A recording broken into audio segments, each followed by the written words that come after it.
Hello, xin chào các bạn đã quay trở lại với review 5 phút. Ở cuối tập 111, sau khi đi vào một hang động nhỏ để tránh phong lôi ảnh hưởng, La Phong cùng đồng đội của mình đã liền tính toán gia nhập Bắc Long Thành.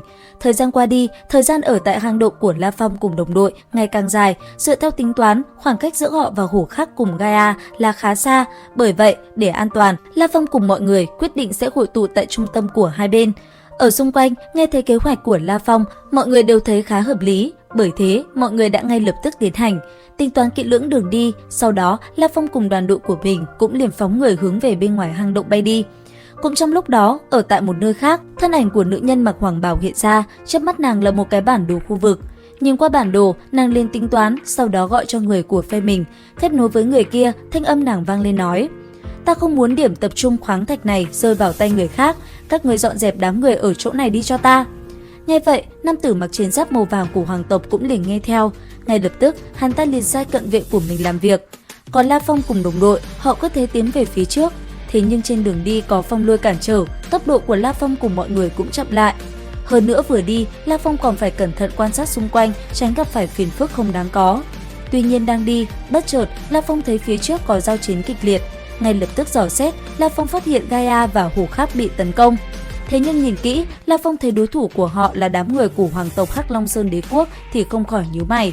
Theo Ba Tháp phân tích, cô ấy đã tính toán hết mọi khả năng, nếu như La Phong cùng đồng đội gia nhập chiến trường, như vậy xác suất chiến thắng gần như bằng không. Nghe thế, La Phong trên sắc mặt liền hiện lên sự tức giận, nhìn mọi người thanh âm anh ấy vang lên nói: "Hổ Khắc đã đồng ý cho chúng ta gia nhập Bắc Long Thành, bây giờ họ gặp nguy hiểm, ta không thể để mặc." Dứt lời, La Phong cùng mọi người liền tiến về phía xa, nơi trận chiến đang diễn ra vô cùng khốc liệt, thậm chí đã có người phải bỏ mạng.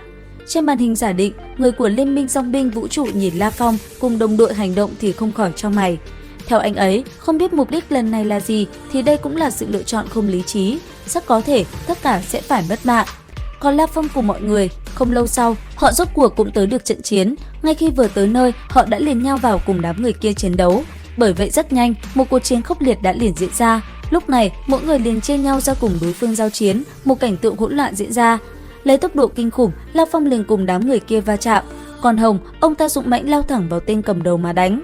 Có thể nói, Hồng lúc này đã sử dụng toàn bộ thực lực mạnh mẽ nhất của mình cùng đối phương giao chiến.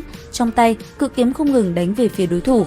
Thế nhưng, tên kia rất mạnh, mỗi lần Hồng đánh ra, hắn ta đều phá giải, thậm chí ép Hồng phải bộc phát ra lực lượng mạnh hơn.